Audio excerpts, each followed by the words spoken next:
డైట్లో మోషన్ ఫ్రీగా అవ్వలేదని కొంతమంది కంప్లైంట్ ఇస్తూ ఉంటారు. నిజమే.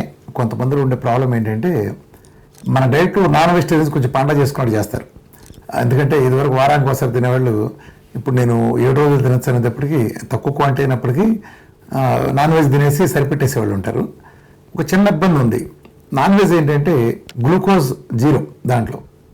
అందుకని మన డైట్కి నాన్ వెజిటేరియన్ చేసే వాళ్ళకి ఇది అద్భుతంగా నాన్ వెజిటేరియన్ కానీ ఎగ్స్ కానీ ఉపయోగపడతాయి. కానీ ఒక చిన్న ఇబ్బంది ఏంటంటే నాన్ వెజిటేరియన్ కానీ ఎగ్స్లో కానీ దాంట్లో ఫైబర్ గుణసున్నా. ఫైబర్ 0 అవటం చేత మోషన్కి వెళ్ళడానికి ప్రాబ్లం అవుతుంది. మామూలుగా అసలు మోషన్ ఎందుకుని రోజు పొద్దున్నే లేవగానే అవుతుందంటే మన రోజువారీ తినే అన్నం కానీ చపాతీ కానీ వాటితో పాటు తినే ఇతర అన్నింటిలో కొంచెం వేస్టేజ్ ఎక్కువ ఉంటుంది. దాంతో మన మోషన్ సంచి ఫుల్గా నిండగానే ఆల్మోస్ట్ 24 గంటల్లోనే మోషన్కి వెళ్ళే పరిస్థితి వస్తుంది. ఆల్మోస్ట్ అది నిండటానికి దశకు వచ్చినప్పుడు బ్రెయిన్ సిగ్నల్ వెళ్తుంది. దాని ఉండే వాతావరణం చూసుకుని అది బ్రెయిన్ ఆదేశాలతో రిలీజ్ చేస్తుంది.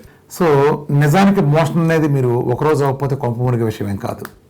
అది ఒక 3 days అవ్వకపోయినా ఏం కాదు, రోజులో 2-3 సార్లు అయినప్పుడు కూడా ఏమీ కాదు, సైన్స్ పరంగా ఏం కాదు.